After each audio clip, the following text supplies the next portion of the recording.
Chapter 21. Count Metzre. They made it to Metzre by the middle of the next day. It was a town about the same size as Montahouse, but with a modest river running through it. Unlike Montahouse, this town had walls, but they were in poor condition, and the town had nearly as many buildings outside of the walls as inside. A token guard stood at the gate, but that seemed more to reinforce the goods inspectors, busy levying taxes on goods brought in for import. It was pretty apparent that they had nothing of commercial value, and so Wright's Brigade were allowed to be waved through with barely a look. The Count's residence was a bona fide castle, although, like the city, the compound had outgrown its fortified parts. It was in better repair than the walls, but not by a lot. The gates were much better guarded, and the nature of their business was unusual enough that it drew the attention of the castellan. Delta, dressed in her freshly laundered tabard, gave him a summary of the news she had, and left it to him to decide what priority it was in, whether or not the Count would hear it directly. While he decided, they were shown a stable and allowed to unhitch their donkeys there. A page came by later and notified Delta that an arrangement was being made, such that the Count and a few knights would hear her report directly. He had brought some bread and a flagon for her to refresh herself while she waited. It took an hour or two for that meeting to be organized. Zipper used the time and the equipment at the stable to give the donkeys a good currying. The donkeys made what Zipper chose to interpret as appreciative noises. Delta mostly paced up and down, composing her thoughts and words.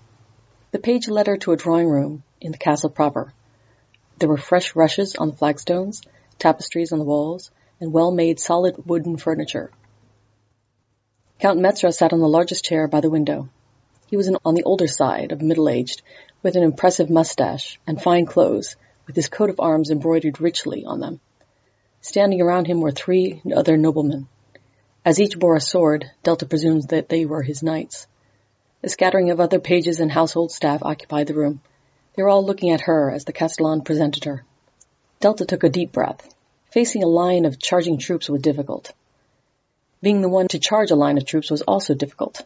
You just had to commit to it, put one foot in front of the other, and get yourself into a position as quickly as possible where your choices were very simple and straightforward, and you had no time to question why you were there. So, she strode forward, like it was a battle, bowed as respectfully as she knew how, and waited for the Count's pleasure.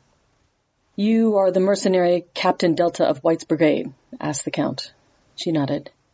"And you are in service to Sir Ralt of Strasslaus in Montahouse?" She nodded again. "And in that service you have brought me information that the good knight feels I should know?" Delta nodded again. The Count nodded back. "Confirmation's over. I've been given a summary of that, but we should all hear your full account personally." Delta stood at attention and began to recite.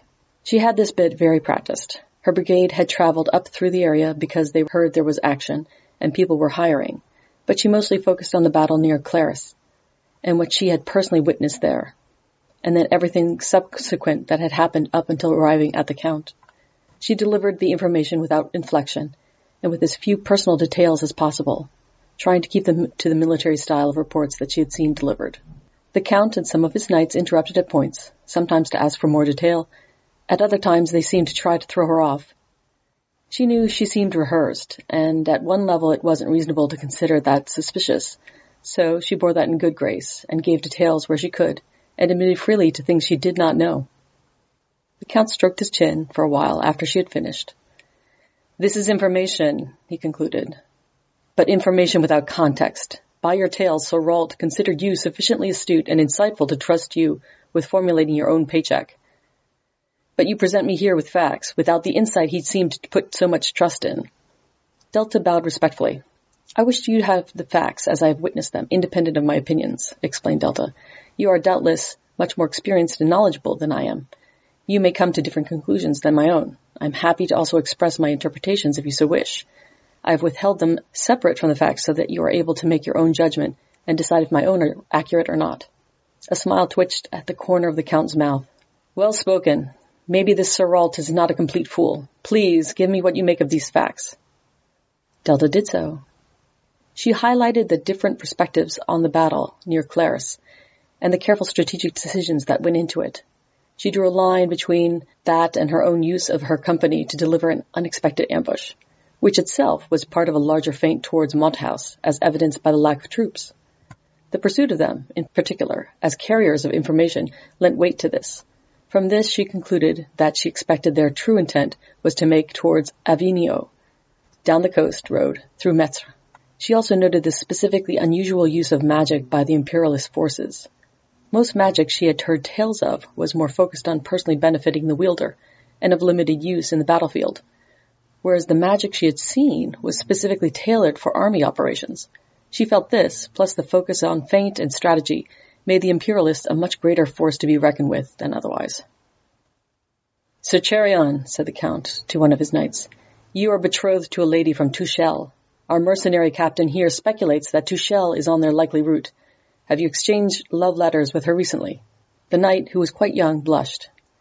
"We write faithfully to one another several times a week," he admitted.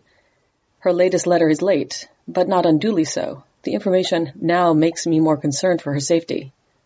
Said the Count. "Your insight is interesting, Madame Captain, but it might be a bit amateurish. It is hard to conceive how a strategic genius might emerge from the Orc lands and lead a small band to conquer Avignon. It seems far more likely that luck has had a lot to do with their progress so far, and maybe you see more than there is." Delta stood impassively. The Count was, at least, not as dismissive as the Baronet Crabin had been. He was watching her closely. He wasn't finished. "But you are well organized in your thinking and well disciplined. I do not doubt your good intentions and faithful execution of your duty." He turned to the Castellan. "Please issue the captain 3 gold shillings from the treasury as my personal thanks, over and above her payment from Sir Wight. She may make free of our stables and barracks for as long as she needs before she sets out on whatever other duties call her." He turned back to her. "I do not think it is as serious as you present, but I also acknowledge that it may be. Certainly these usurpers are out and about making a mess in our northern reaches. I have other sources that say as much as this. My knights and I will discuss this new information you have given us, and at the very least I do think I will recommend Sir Chardon visits his betrothed sooner rather than later. You may consider your duty to Sir Wight, as far as the county of Metzre is concerned, discharged." He nodded towards the Castellan. "I will have a letter sent to him to thank him and to commend your service." Delta bowed again deeply and took this as her dismissal. Back in the stable, Diana finally succumbed to a severe case of jitters. All the stress she had felt came spilling out as she reported to the others what had transpired. She oscillated between feeling giddy and nauseous. "Aren't you supposed to get like this before the battle?" asked Zipper. Delta grinned weakly. "Don't know. I'm always focused on going in. It's coming out that I fall apart." "Sudden release of pressure," said Zipper. "Still, it's kind of annoying that they don't take you more seriously." Delta brushed that aside. "It's a commander's prerogative. Who am I? I'm only barely the captain of a half-strength squad of mercenaries. He's not going to go running to the king based on what I say." She stretched. Her hands were still shaking. "This isn't our war. Our duty is done." "So we're not going to take this all the way to Avignon?" said Zipper. Delta shook her head. "I think this is the most serious audience we're going to get. If they know we've alerted Count Metzre, they're going to look at him for confirmation and not take what we say with any credence until then. So yeah, we're done. I'll count out our payroll tonight and work out how to return what is left to Sir Wight." "I've some expenses to report first," laughed Zipper. They spent a bit of time updating Gwen on their situation and exchanging more words to fit around the news.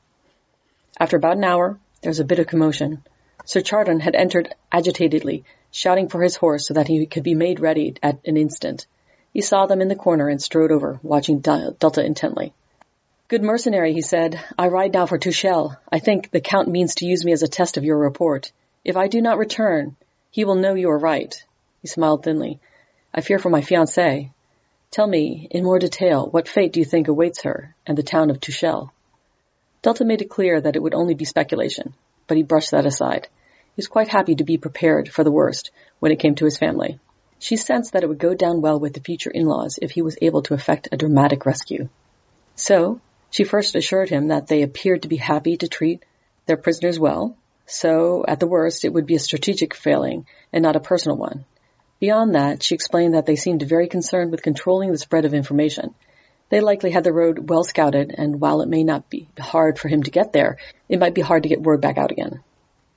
She said that their use of magic made things hard to predict. but given that they mainly seemed to use it to make them better at what the army did already, that it was safest to assume that they would perform well the duties of an army. So he should assume that any army members he met were akin to the best he would have ever fought. He thought on this while his horse was made ready. "Fetch me a pigeon," he called to the page. "If I find myself against a force, I shall release it to you, and you shall judge by its return that I have fallen." Delta nodded. "I hope for the safety of you and your betrothed."